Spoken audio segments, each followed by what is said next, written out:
All right, YouTube, so here we go again, and today, without further ado, we have another fail attempt to assemble a 2024 Home Depot animatronic, which includes the 12-foot Levitating Reaper.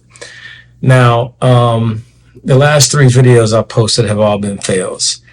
The Chucky was a fail, but SVI shipped a head and torso immediately and set it up. It's working fine. So I did an update video on that one. Knight Dullahan has a messed up head as well. Contact the SVI. They're a little bit more, more investive. I mean, they had a lot more questions to ask about that one than Chucky for some reason. But they're supposed to be sending me out another one, so we'll see how that goes. I haven't got a confirmation on the shipping yet. But once I do, I'll do another update video on that one. And what brings us here today, the 12-foot Levitating Reaper. Now, this one I can't say is necessarily a mechanical issue, but there's all kind of issues just trying to assemble it.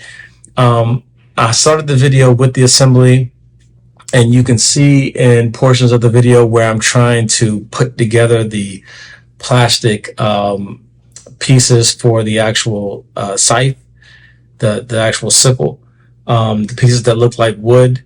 Well, none of them actually match or go together in the how they kind of supposed to kind of fit into each other. So I was trying to squeeze them in as much as I could, but it just doesn't fit. So they're going to have to basically just sit on top of each other and have like an indenture in it, which doesn't look good. At night you wouldn't be able to tell, but to me it still bothers me that it doesn't fit. The other issue is I had 3 of the poles that had a hard time sliding into one another. I actually had to use, out of any animatronic I've had, I actually had to use grease to actually get them to slide in. It was such a tight fit to go into one another. And one of the pieces actually didn't fit at all. But I think what happened with that one, that was one of the pieces that was falling out of the box when I went to pick it up, and it has a small dent in it. I think that dent actually is causing it not to squeeze into the other piece of the actual the pole that's coming in. So I guess I have to take that one back. So I'll probably do that. What I'm going to actually end up doing is buying another one, because they're available right now on the Home Depot website. I'm going to buy another one, and then just exchange it for the one that I have. Like just, basically go to the store and let them know mine's defective, pick up the new one, return my old one, and see how the new one goes. You really shouldn't have to go through all of this. I mean, this is time consuming. I got to waste another $300 just to even get the thing. Even though I'll get the money back, still that's money taken out of my account. I got to drive back to my Home Depot, which is about a 35-40 minute drive from our home. So round trip, that's an hour and a half wasted time.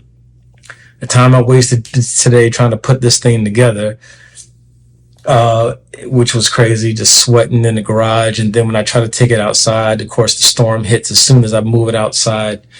It was just a day to day. It's just not been good with Home Depot animatronics. But this is why it's important for all of you to open up your stuff and test it out before it gets close to the Halloween month, because you could have all kind of issues going on in that box that you don't even know yet. So we'll see. We'll end up seeing how it goes. But for right now, I gotta wait it out until the new one comes. So I'll do an update though once I get the new one, and we'll go from there.